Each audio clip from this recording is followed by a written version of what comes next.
Sur l'axe Kribi-Yaoundé par Bipindi, 40 km qui restent non bitumés bloquent la circulation. En cette saison des pluies, c'est la Croix et la Bannière.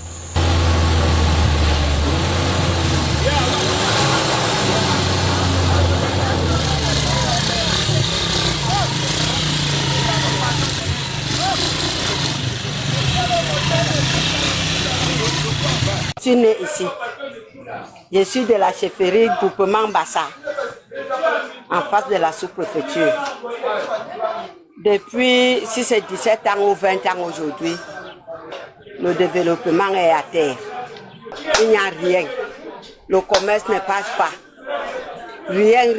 Tu peux faire un petit commerce, il faut racler. Donc, on ne voit pas où il y aura le développement, où il n'y aura pas. On attend. Chaque jour. Qu'est-ce qui compte cela? Je ne sais pas.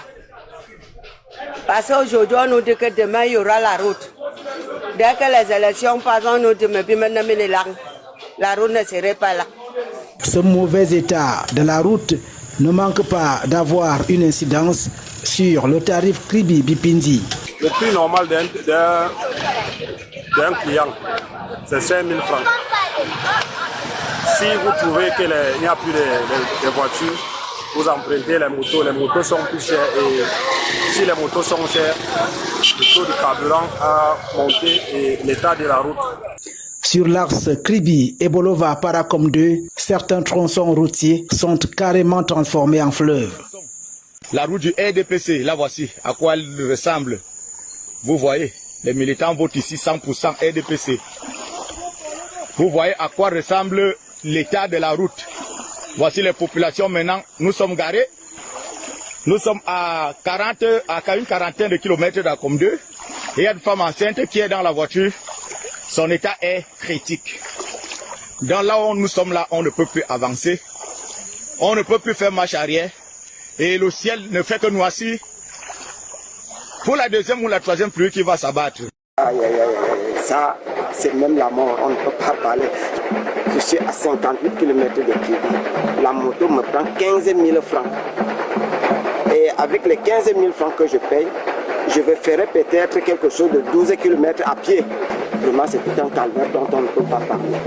Depuis plus de 15 ans, les promesses de bitumage de cette route sont renouvelées chaque année et les populations sont visiblement au bout de leur patience. Et comme vous pouvez le constater, nous sommes bel et bien sur l'axe routier Kribi et Bolova-Parakom 2.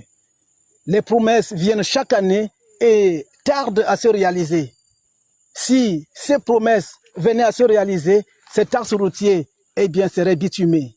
Et lorsqu'elle serait bitumée, les populations riveraines devraient vivre le développement. Mais malheureusement, les fruits tardent toujours à réaliser la promesse des fleurs.